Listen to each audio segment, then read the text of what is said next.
Oke, Assalamualaikum warahmatullahi wabarakatuh. Selamat sore. Jadi hari ini kita akan membahas tentang pertanyaan dari anak-anak, yaitu dari Angel yang pertama dan juga Eric ya, mengenai pembelahan sel dan juga tentang sedikit kelainan-kelainan pada pembelahan sel gitu. Nah, jadi sebenarnya materi ini itu dipelajari atau didalami pada saat sudah SMA ya, tepatnya pada saat kelas 3 SMA, nanti kelas 12 ya. Makanya mungkin ini agak sedikit ya, dibilang sulit gimana ya, enggak sulit kok, cuman perlu pendalaman aja. Oke, jadi yang pembelahan sel ini kan terkait sama yang sistem reproduksi ya. Mungkin ada yang bingung itu apa yang namanya diploid, haploid itu apanya gitu kan. Nah, jadi kita mulai dari secara umum dulu ya. Hubungan antara sel dan juga kromosom gitu ya. Jadi yang haploid dan diploid itu maksudnya adalah kromosomnya gitu. Nah, jadi ini adalah tubuh manusia gitu ya, yang tersusun atas dari organ-organ ya. Misalnya ada tangan, kepala gitu ya, kemudian kaki dan seterusnya.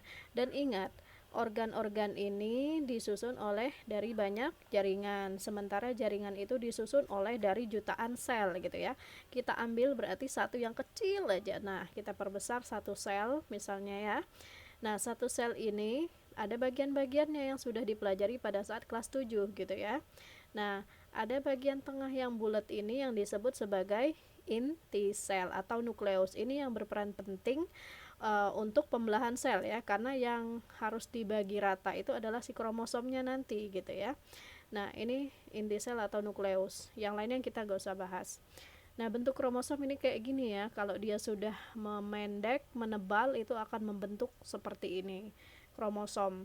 Tapi kalau seandainya dia masih dalam bentuk benang-benang, itu disebut sebagai kromatin gitu ya. Oke. Nah, ternyata kromosom di setiap spesies itu berbeda semua ya. Makanya perkawinan antar spesies itu sangat sulit atau tidak bisa menghasilkan keturunan karena perbedaan jumlah kromosomnya. Contohnya nyamuk itu hanya memiliki kromosom diploidnya adalah 6. Berarti haploidnya setengahnya, yaitu 3 buah saja. Berarti di dalam sel telur nyamuk dan sel gametnya itu hanya ada 3 kromosom gitu ya.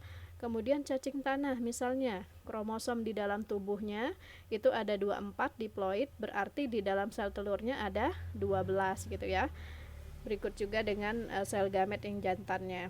Bekicot ternyata cukup banyak ya, 54 kromosom diploid. Kemudian yang manusia berapa? Kalau diploidnya jumlah kromosomnya, masih ingat? Nah, kalau manusia itu jumlahnya 46 buah untuk yang diploid.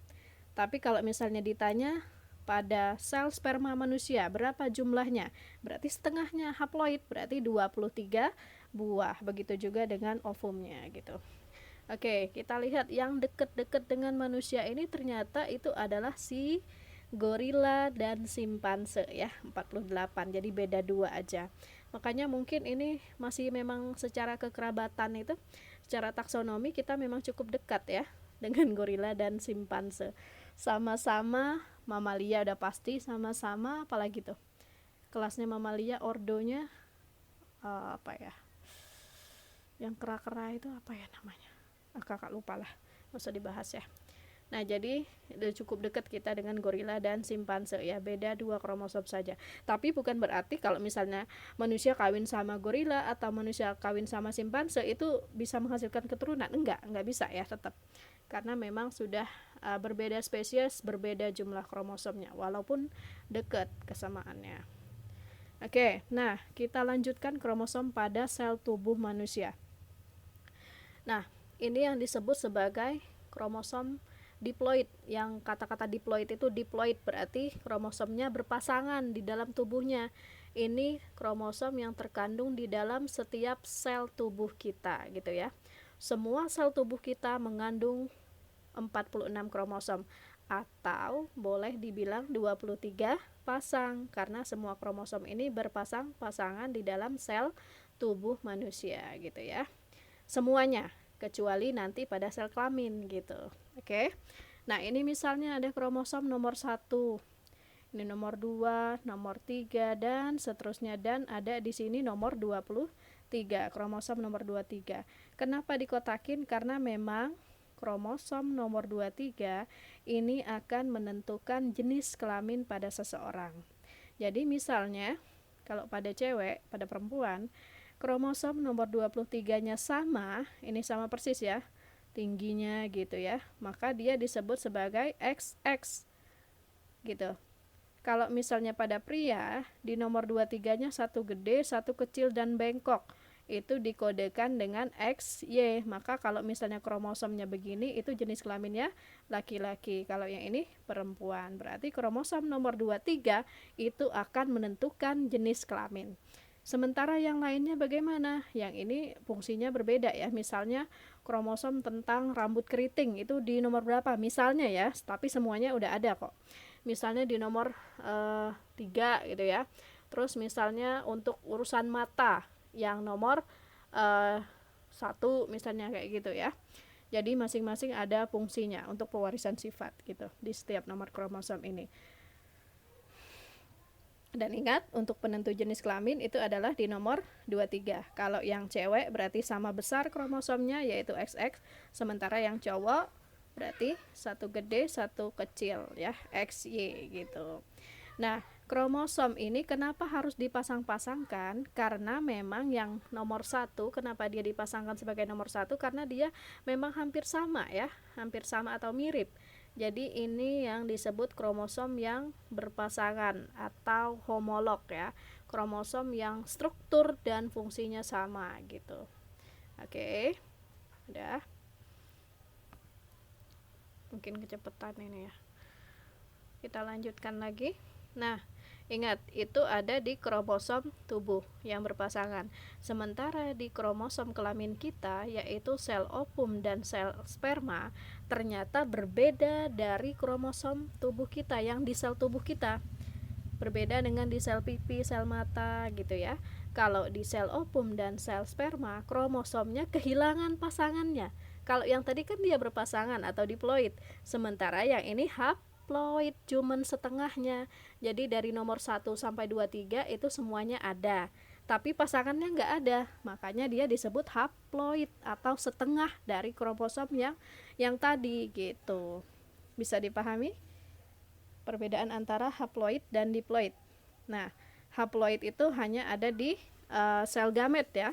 Kalau kita ya manusia berarti sel ovum dan sel sperma. Kalau misalnya pada tumbuhan itu di mana? Sama ovum sama spermanya ya, atau inti generatif sama ovumnya.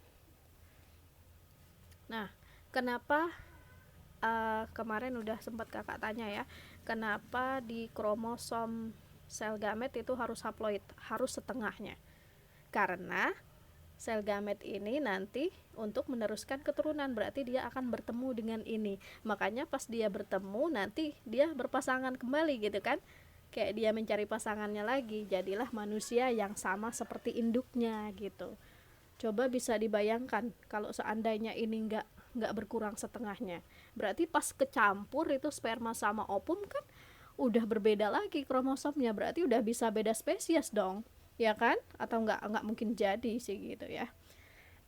Tapi ya udahlah, sampai situ aja. Nanti kalian bingung, paham ya? Oke. Nah, yang kemarin kakak bahas sedikit gitu ya, perbedaan mitosis dan meiosis gitu. Oke. Nah, sekarang sudah paham ya bahwa yang mitosis itu terjadi di sel tubuh ya. Berarti di semua organ-organ tubuh kita itu atau sel somatik itu mitosis ya. Dan ingat, hasil mitosis itu adalah kromosomnya sama dengan induknya atau diploid gitu. Kalau meiosis itu hanya terjadi di sel kelamin, tempatnya itu ada di ovarium ataupun di testis ya, tempatnya di tubulus seminiferus gitu. Oke.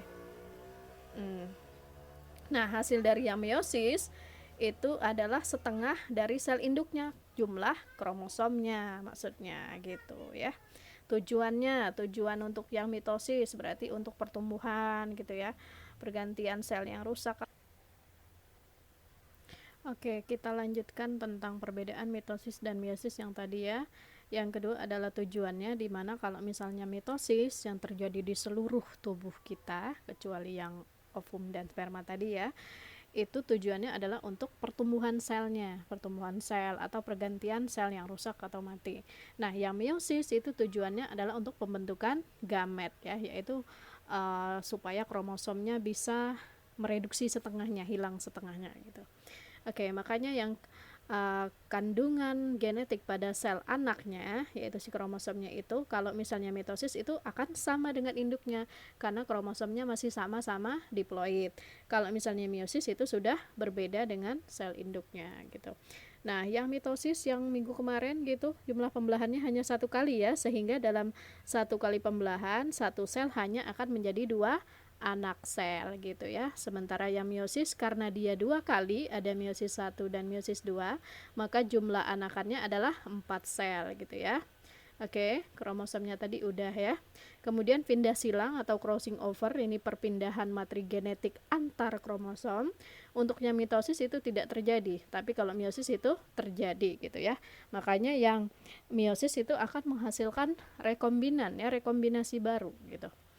Oke. Nah, kita ulangi yang kemarin tahapan-tahapannya. Mitosis dan meiosis itu hampir sama ya, cuman bedanya ada yang meiosis 1 dan 2 gitu. Kalau mitosis nggak ada kan. Kita ulang lagi, ada profase, metafase, anafase, dan telofase ya, PMAT ya. Profase itu yang awal-awal, berarti awal mulanya itu adalah yang pertama, sebelum kromosom terbentuk itu adanya benang-benang kromatin. Jadi di dalam nukleus itu ada benang kromatin yang akan memadat, menebal, membentuk kromosom yang bentuknya sudah seperti pita gitu ya. Kemudian nanti ada nukleusnya hancur ya, membran nukleusnya akan hancur. Kemudian di sini ada sentrosom yang akan membelah menjadi 2 sentriol dan bergerak ke kutub yang berlawanan gitu. Yang kedua, metafase. Metafase ya, ini kromosomnya berjajar di bidang ekuator atau di tengah-tengahnya. Atau bisa jadi begini gambarnya. Yang penting pokoknya semua kromosom mengumpul di bagian tengah-tengah, itu adalah ciri khas dari metafase gitu. Yang ketiga, anafase. Kromosom yang tadi menempel sama kromatid saudaranya atau kromosom saudaranya itu akan memisah kromosom anakannya dengan yang satunya, memisah ke 2 kutub yang berlawanan sama rata, anafase ya, sehingga menghasilkan 2 sel anakan yang di telofase. Kalau telofase kan tinggal ngebagiin dan juga membentuk kembali membran nukleus, membentukkan kembali yang seperti saat sebelum dia membelah gitu. Oke. Nah, bagaimana terjadi kesalahan pada saat pembelahan sel? Terjadinya pada saat apa gitu ya. Nah, itu bisa menyebabkan mutasi kromosom atau perubahan jumlah kromosom apabila sel mengalami kesalahan pada saat pembelahan selnya.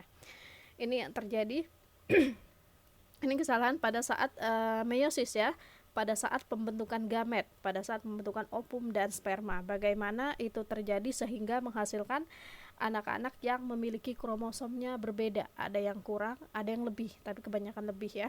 Itu yang dikenal dengan anak-anak sindrom ya. Kalau pernah dengar itu ada yang sindrom yang pokoknya yang sekolah di SLB ya, sekolah luar biasa, itu rata-rata karena memang perbedaannya karena dia memiliki kromosom yang lebih dari kita atau kurang gitu dari normalnya. Nah, terjadi pada saat bisa meiosis 1, bisa juga meiosis 2. Nah, itu penyebabnya adalah gagal berpisah kromosom pada tahapan anafase ya. Jadi misalnya anafase kan harusnya dibagi rata. Coba kita lihat di sini. Ternyata ada salah satu nomor kromosom yang dia menempel gitu. Sehingga yang sebelah sininya nggak ada, kosong gitu. Yang ini kan nantinya berlebih gitu ya. Itu misalnya terjadi pada saat meiosis 1 gitu ya. Sehingga nanti hasilnya ini dibagi dulu ya. Meiosis 1 2 anakan, kemudian membelah lagi secara normal.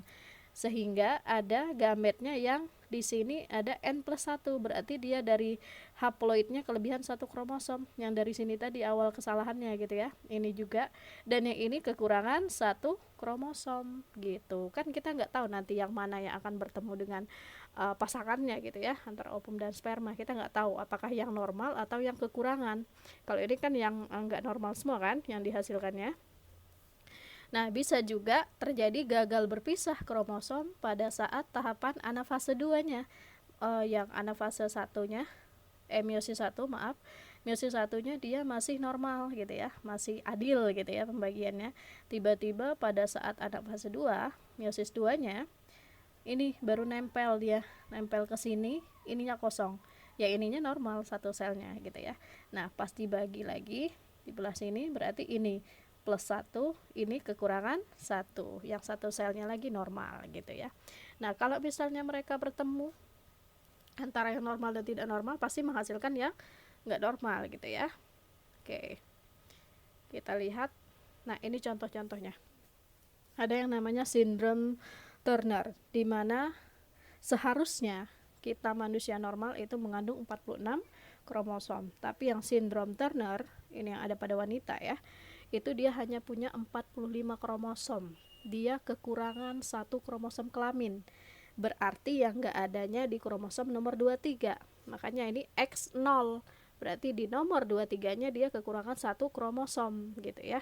Nah, kalau X0 ini jadinya wanita gitu ya. Oke. Kalau Y0 ada nggak, Kak? Enggak. Karena faktor kehidupan itu ada di kromosom X. Kalau Y0 dia nggak hidup gitu ya. Oke. Nah, bagaimana ciri-ciri wanita yang sindrom Turner?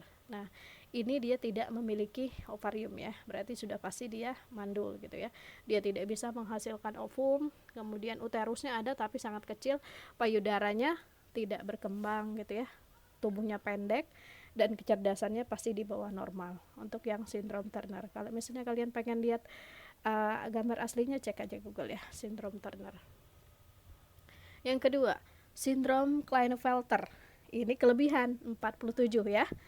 Berarti ini kelebihan pada kromosom kelaminnya. Kromosom nomor 23-nya berlebih ya, X-nya berlebih gitu ya. XY. Berarti ini laki-laki apa perempuan nih kalau ada Y-nya? Ini pasti laki-laki ya. Nah, berarti ini laki-laki tapi mengarah ke cewek-cewekan karena double ini X-nya gitu ya. Nah, dia juga steril ya, tapi dia punya testisnya kecil. Ini ya, ini testisnya kecil, kemudian payudaranya berkembang, ini kayak cewek ini ya. Kemudian suaranya seperti wanita juga, pinggulnya lebar kayak wanita. Jadi dia cowok tapi agak kecewek-cewekan gitu ya. Cek aja untuk melihat, cek di Google untuk melihat gambar contoh manusia aslinya gitu. Oke, ada sindrom Jacob. Ini harusnya XYY ya, ini sindrom Jacob 47 XYY gitu, XYY ini salah ini. Nah, yang ini berarti dia yang disebut sebagai laki-laki super ya, karena sudah ada double Y, dua double ya. Yang autosomnya normal semua, tapi yang nomor 23 kelebihan satu kromosom. Berarti Y-nya ada 2 ya. Oke. Nah, ciri-cirinya dia sangat agresif, antisosial gitu ya. IQ-nya pasti di bawah semua yang sindrom, di bawah normal. Dan untuk yang sindrom Jacob ini dia ada beberapa hipotesis mengatakan bahwa biasanya dia kriminal ya, yang ada di penjara itu biasanya sindrom Jacob gitu. Oke. Ada sindrom Down. Nah, ini yang berbeda. Kalau tadi kan kelebihannya di kromosom nomor 23 ya, kekurangan atau kelebihannya di nomor 23 atau yang di kelamin. Kalau ini enggak, di nomor 21. Berarti ini kromosom tubuhnya ya, yang mengkode sifat-sifat tubuhnya lebih satu kromosom trisominya. Di nomor 21 itu namanya sindrom Down. Ini yang terkenal sekali di dunia dan mukanya mirip semua ya, atau mongolism istilahnya, mongoloid gitu, wajah mongoloid. Anak-anaknya lucu semuanya ini biasanya ya.